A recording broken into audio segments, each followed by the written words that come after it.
Right, my colleague Ruth Wamboy says she is ready at the County Hall, and we are crossing over live this as the Senate Committee on Health is receiving submission by health workers unions and associations on the rising cases of medical negligence of patients at public health facilities. Let's listen in. Thank you.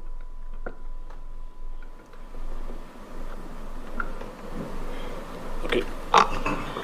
Thank you, Madam Chair. Once again, my name is George Gibore. I'm the General Secretary, Kenya Union of Clinical Officer. I have the chair with me.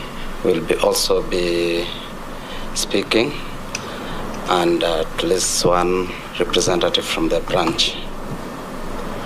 Chair, we'll take the shortest time possible because we do not want to dwell in more of the chronology of what happened, because it has been more of highlighted. We want to point at the issues which attribute to that issues. I will probably, yes, in a summary way, Madam Chair. I want to say that as a Kenyan, despite being a healthcare worker, I seek services in the facility available for us. As a healthcare worker, I have worked at Kenyatta and I've worked at Mama Lucy, the two facilities at the center of this story. Under the Constitution of Kenya, Article 43, which guarantees us the right to the highest standard of health service, I want to appreciate that a good number of people who seek services in our public facility get it to their expectation. There are few and a good percentage. I need to go back to the before devolution. We used to have close to 40% who are seeking services in the public sector. We are doing now above 60%. This is attributed to a number of things, and the indicators are there. Maybe if allowed, I can highlight. But having worked at Mama Lucy specifically, I want to say there are gaps existing. The gaps, without pointing at an individual or any professional, I want to say that the professional play a key role in the health service delivery. So to say, not just health service delivery, but quality service delivery. Fundamentally so is that they must be enabled. They must be supported to do so. How? By virtue of provision of enough funding in the health system, which enable other services, including expansion of the infrastructures and that support or provide for us to serve. As we look at it, and as it has been submitted, Mama Lucy do not have an ICU, not even just an ICU, but an ICU bed.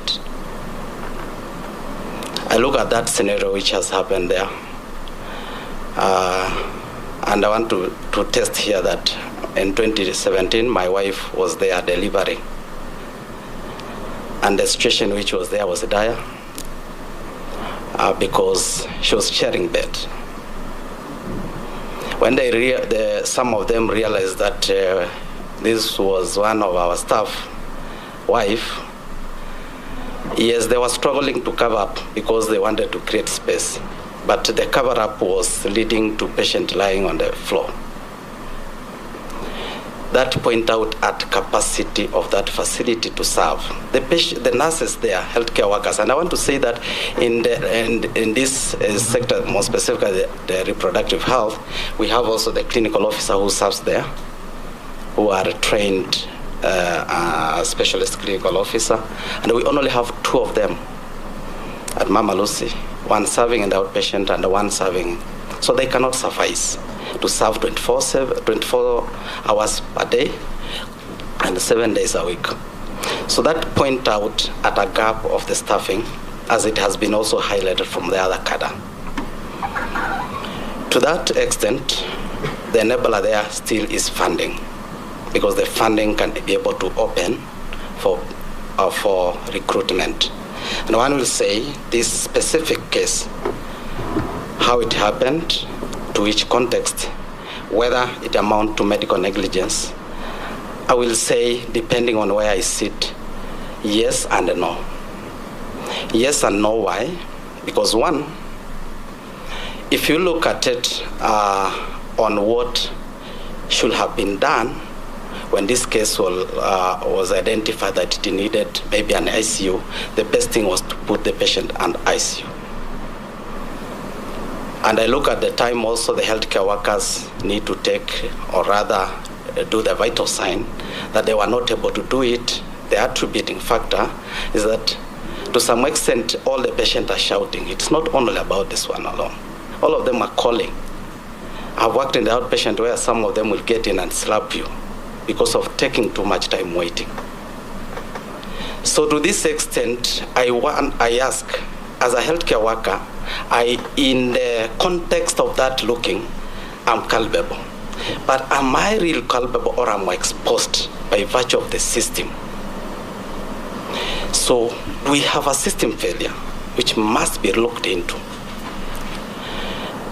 Starting from what I have mentioned, the funding, the infrastructure, the health system, the healthcare workers, that is the health workforce.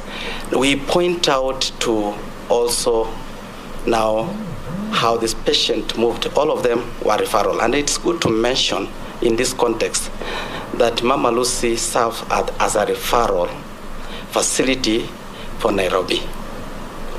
At what time does Mama Lucy need to refer a patient is something we need to look at. And I borrow the word of Boaz, who was speaking, that we need to relook whether Mama Lucy qualified to be a level 5. If not, is it really now the reason that we don't have enough staff, then we close the facility?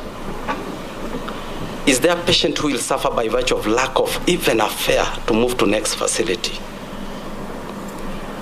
Is there a patient who probably one of these days have been admitted there and they are appreciating the service they got by virtue of managing to access that facility? Will it serve the purpose? Question remain to be answered by virtue that, one,